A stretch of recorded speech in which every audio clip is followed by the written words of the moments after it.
우리가 어떤 브랜드야 그런 거를 굳이 입 밖으로 꺼내지 않아도 그 비주얼이 만들어져요. 영통닭 차은우가 됐더라고요. 차은우 얼굴 보고 가세요. 영통닭이 안 보이고 그냥 차은우만 보이더라고요. 치킨이 잘생겼을 것 같아.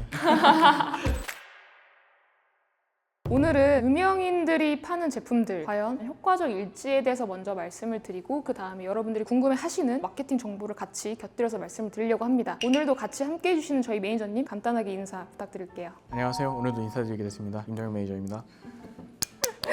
벌써 3회차죠, 3회차. 아직까지도 벌렁벌렁합니다.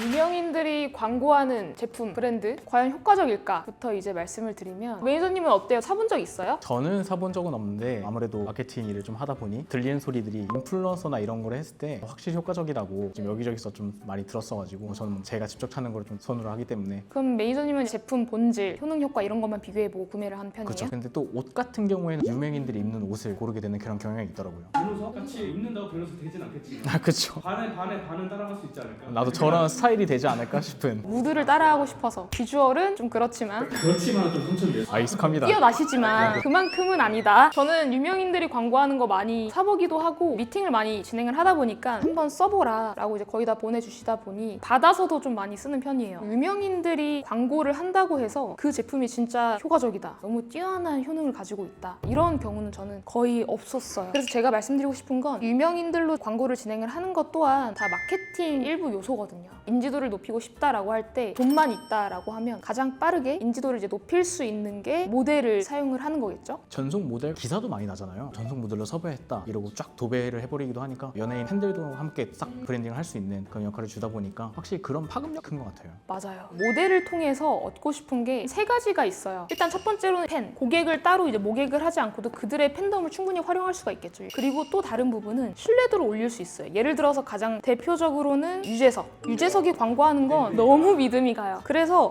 이거는 그냥 제 생각이에요. 코미디를 하는 사람보다는 MC나 많은 대중들한테 호감을 얻는 인원들이 진행을 하는 광고가 가장 신뢰도가 높다. 보험 광고 같은 거 있잖아요. 실내 아이콘처럼 그려지는 배우님들 같은 경우에는 저거 진짜 좋은가 보다 이런 식으로 믿음이 가게 해주는 그런 느낌이 있더라고요. 그래서 많은 사람들이 자동차 보험은 어디로만 듣는지 알아요? 한문철이 광고를 하는 DB 다이렉트. 제가 차가 없는데 보험을 두고 싶은데요 갑자기. 다음에 차 구매하시면 DB로. 이게 광고 아니죠 이거? DB 광고 아니에요? 국민은행, 신한은행 이런 이제 기업은행들도 또 이런 분들을 모델로 많이 삼죠. 왜냐면 신뢰가 가장 중요한 업종이다 보니까. 그 다음에 한 가지 더. 우리가 어떤 브랜드야, 어떤 가치, 어떠한 효능 효과 그런 거를 굳이 입 밖으로 꺼내지 않아도 그 비주얼이 만들어져요. 예를 들어서 노랑통닭 같은 경우 마동석을 좀 장기간 했고요. 네네치킨도 유재석. 각각 본인들이 원하는 비주얼. 영통닭 차은우가 됐더라고요. 차은우가 됐더라고요. 진짜 비주얼로 가네요. 치킨이 잘생겼을 것 같아.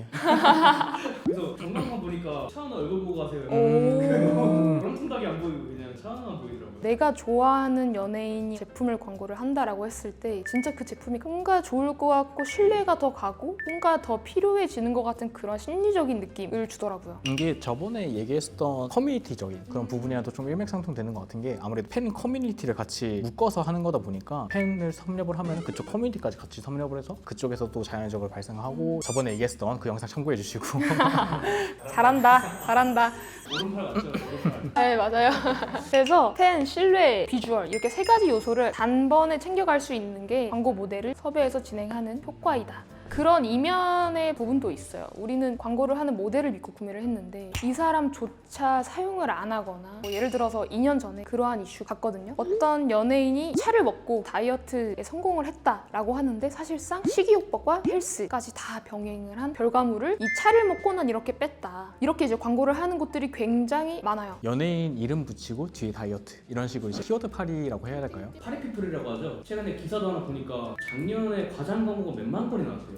뒷광고가 아직 있다는 거예요. 그렇게 크게 논란이 됐었는데 아무튼 이렇게 시커먼 이면이 있다. 다시 이제 본론으로 돌아와서 유명인들한테 광고를 하면 이러한 굉장히 좋은 점들, 효과적이다라고 말할 수 있는 부분들이 있지만 유명인과 광고를 진행을 못할 때는 어떻게 해야 되냐? 대표가 나와야죠. 대표가 나오는 게 가장 좋다라고 저도 이제 항상 얘기를 하고 있고요. 근데 그러지 못할 때는 인플루언서를 활용하시면 된다. 엄청난 유명인이 아니더라도 소규모 찐팬들을 거느리고 있는 인플루언서들이 많다 보니까 그쪽 활용해서 하시면 꽤 꽤 엄청난 파급력을 좀 요즘에 약간 확실히 세분화된 인플루언서가 많아가지고 그렇죠. 오히려 사람들이 이제 인스타나 이런 쪽은 본인이 자주 보는 흥미 위주의 컨텐츠들을 계속 주다 보니까 한 명한테 크게 안 하고 좀 마이크로한 인원들한테 여러 곳으로 뿌리면 계속 노출이 되다 보니까 광고 비용 대비 효과 같은 것도 좀 많이 볼 수 있을 것 같아요. 그쵸. 진짜 만약에 우리 브랜드가 막 색조 같은 그런 코스메틱이다. 그런 업종들은 워낙에 비주얼이 굉장히 중요하잖아요. 그런 분들 같은 경우는 메가급 인플루언서를 섭외를 해서 서포터즈 개념처럼 진행을 하는 게 그게 가장 효과적인 마케팅 기법이고요. 그렇지 않다. 우리는 약간 소비자재 생활용품이 소모성이 있는 제품이다라고 하면 그런 메가급보다는 준 인플루언서나 아니면 일반인들과 협업을 하는 게 훨씬 더 효과적이다. 왜냐면 충동 구매를 유도를 할 수도 있겠지만 반영구적인 특성이 없고 1년마다 바꿔야 된다라고 하면 확실히 컨텐츠량에서 좀 승부를 보는 게 가장 또 효과적이죠. 저는 좀 육아 쪽이 거기에 핏하지 않을까 생각을 합니다.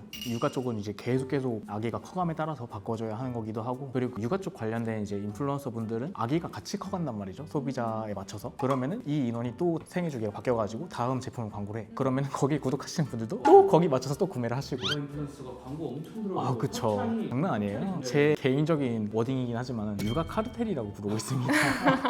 육아끼리 워낙에 끈끈하게 결성이 되어 있다 보니까 카르텔이라고 표현을 하고 있어요. 맞아요. 그래서 조리원 동기도 엄청 끈끈하고 문화센터, 문센 동기 맘카페 들여다보면 그들 안에서 그들끼리만 정보를 교류하고 거기서 매출이 엄청 많이 나와요. 그래서 지난번 그 컨텐츠에서도 강조한 게 커뮤니티를 많이 이용을 해라. 특히나 맘카페 같은 경우는 더 그렇죠. 한번 바이럴을 타면 지속적으로 발생을 하거든요. 요즘은 뭐 애를 안 낳을 수 있겠지만 출산 준비 리스트까지 선배가 알려주는 꿀팁 노하우다. 개인적으로 나 옛날에 이런 거 썼어. 조리원 준비물품 이거 좋아. 아이가 5세에서 6세까지 컸음에도 불구하고 이런 글도 그들 안에서는 굉장히 유용하고 유익한 정보이기 때문에 맘카페라는 커뮤니티도 이용하면 굉장히 좋아요. 그래서 메가 셀럽, 준 셀럽, 준 인플이 있다 라고 했을 때 진짜 내가 원하는 재료들이 먹잇감이라고 표현하면 좀 그런데 그런 것들이 어디에 지금 많이 들어가 있는지를 본 다음에 적절히 활용하면 좋다. 괜히 3만 원, 5만 원대 중저가 소모성이 강한 제품을 판매를 하는데 맘카페에 들어가면 굉장히 좋지만 메가급 인플루언서를 섭외해서 진행한다? 장기적으로는 도움이 안 될 수 있다. 업종이나 본인들 제품 단가, 캐파에 따라서 조금 다르게 활용을 하면 굉장히 좋다라는 부분입니다. 네, 이렇게 오늘 말씀을 드렸는데 매니저님 더 궁금한 거 있어요? 아무래도 메가급을 섭외를 하기엔 리스크도 좀 크잖아요. 그래서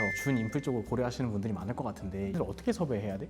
섭외하는 방법. 방법이라든가 혹은 누구를 섭외를 해야 될지 궁금해하시는 분들이 되게 많을 것 같아요. 그쵸. 만약에 일반인, 마이크로 인플루언서, 1000에서 만 단위 이런 사람들을 주로 모집을 할 때는 무료로 모집을 해주는 플랫폼들이 굉장히 많아요. 리뷰 노트나 레뷰나 08리터나 이런 곳들을 이용하는 게 가장 효과적이고 합리적이다. 근데 준 셀럽, 메가 이런 인원을 섭외를 할 때는 그들이 오픈한 컨택 포인트가 있어요. 프로필에 넣어놨을 수도 있고 뭐 유튜브까지 타고 들어가서 그들의 이제 정보를 확인을 하면 메일 주소가 뜨는데 이런 곳을 통해서 제안을 하는 게 가장 정중합니다. 그리고 메가급 인플루언서를 섭외할 때 가장 또 많이 할 수 있는 그런 고민이 내가 이 사람이랑 협업을 하기 위해서 1000만 원을 썼다. 근데 1000만 원이란 매출이 발생을 할까? 난 지금 신생 브랜드인데 라고 아직 본인이 확고한 정립을 못한 상태다라고 하면 일단 리뷰를 많이 모으는 단계를 우선적으로 진행하는 게 맞고요. 왜냐면 본인조차도 그러한 의심이 드는데 과연 소비자들이 그 제품을 어떻게 믿고 구매를 할까요? 그냥 나는 유명한 사람들의 유명세로 많이 팔고 싶어 하고 자금이 괜찮다 하면 진행하시는 것도 괜찮고요. 근데 이거는 말씀드리고 싶은 부분이 있는데 메가급 인플루언서들은 보통 광고를 받는다고 바로 또 진행을 하시진 않으세요. 받으셔서 직접 제품 사용해 보시고 추천해드릴 만하다, 좋은 제품인 것 같다 이런 경우에만 좀 광고를 수주하시는 분들도 꽤 많기 때문에 아무래도 본질적인 부분은 당연히 챙겨 가셔야 된다. 제품을 테스트를 한 다음에 진행하는 인플루언서가 저는 찐이라고 생각을 해요. 본인들 팬덤이 있을 텐데. 그리고 또 요즘은 그렇게 진행해서 안 하면은 나중에 무조건 말이 나오기 때문에 그쵸, 뒤로 이제 타격이 들어오기 때문에 네, 이미지 관리해야죠. 오늘은 유명인 분들이 파는 제품이 과연 효과적일까 그 이면의 부분도 저희가 좀 다뤄봤고 유명인을 난 섭외를 못해 하는 신생 브랜드가 있다라고 하면 어디에서 어떻게 진행을 하면 좋을지에 대한 부분까지 쭉 말씀을 드렸는데요. 추가적으로 궁금한 부분이 있으시면 언제든지 댓글로 남겨주시길 바랍니다. 댓글 확인을 그렇게 빠르게 지금 못하고 있어요. 최대한 빠르게 본 다음에 늦더라도 꼭 답변 드리겠습니다. 저희 대표님 많이 바쁘십니다. 유익하고 재밌는 마케팅 이슈를 듣고 싶고 마케팅은 잘하고 싶은데 마케팅 공부는 하기 싫다면 무한노수 구독, 좋아요, 알림 설정까지 부탁드리겠습니다. 네, 감사합니다.